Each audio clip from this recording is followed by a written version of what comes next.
Hello, good day, everybody. Hello, today we are down at the river checking out the scenery. It's a beautiful day. As you can see, we're standing here on the rocks, got the tripod set up, and we're gonna do a video out here today. I seen my buddy Daniel and Manageable did one out here. I was like, hey, I want to do that too. I want in on that.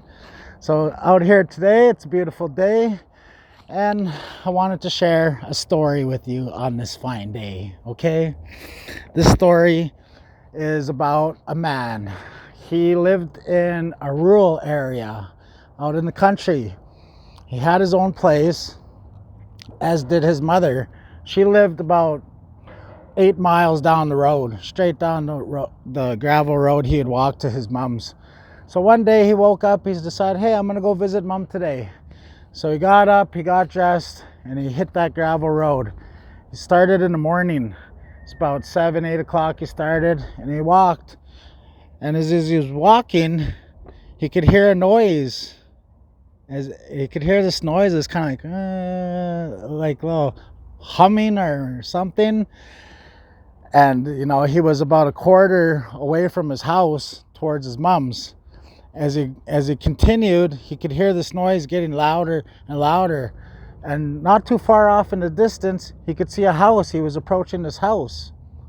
As he got closer to the house, the noise got louder. As he approached the house, he could see it was an old barn house.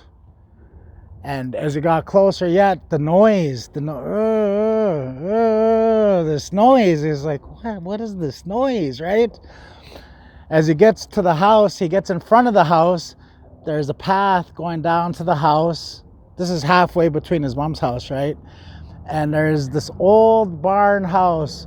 It has old white window pane, glass windows. It has a balcony in the front yard.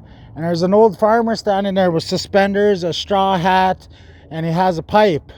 And beside this old farmer, there's a dog laying there. So he's smoking his pipe, and the dog is laying there, and the noise is coming from there. This guy just kind of looks, and he keeps on walking, and he goes to his mom's and he visits her. Stays there for a few hours, has dinner with her, and then he decides he wants to go home. After supper, he starts walking home, and then he could hear that noise again. He's thinking, what is that noise? It's just bothering him, driving him crazy. As he gets in front of the old farmer's house again, halfway between him and his mom's house, there's the same picture, same scene. The old farmer there with his straw hat, with his pipe, with his suspenders, no shirt underneath, and he's smoking his pipe. And there lays the dog.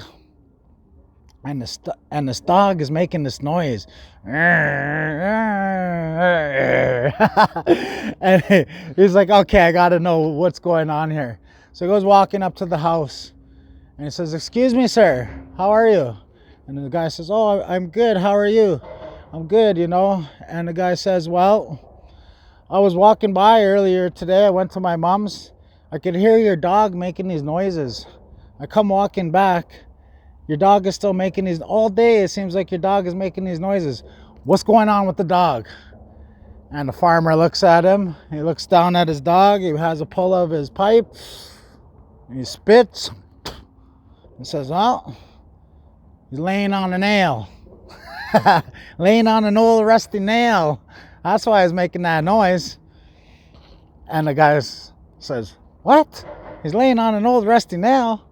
Well, why doesn't he get up and move? Why doesn't he do something about it?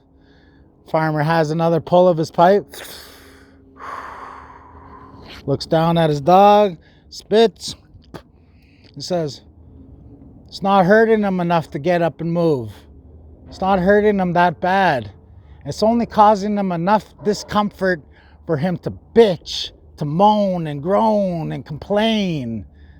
Right? You understand? See, how many people do you know in your life that bitch and moan and complain and cry about something, and they think that's the equivalent to doing something? But it's not. Instead of them actually getting up and going and rectifying the situation and making it better, not them, right? They got to sit back and they got to bitch and moan and complain and cry. We don't want people like that in our lives, do we? You don't want to be one of those people. Don't sit there and complain when you can do something about it. And I've learned this lesson. Somebody's garbage was tipped in the front yard of our work, and I thought, wow, these guys walked by and they looked at it, right? And they kept on going. And I thought to myself, why aren't these guys cleaning it up? Then it hit me. Oh, there's me trying to complain. Nope. So I went to go put on some gloves. I went and picked it up, and I did something about it. And so I learned my own lesson through my own story that time. I hope you guys got some value out of this. Boom. Peace out.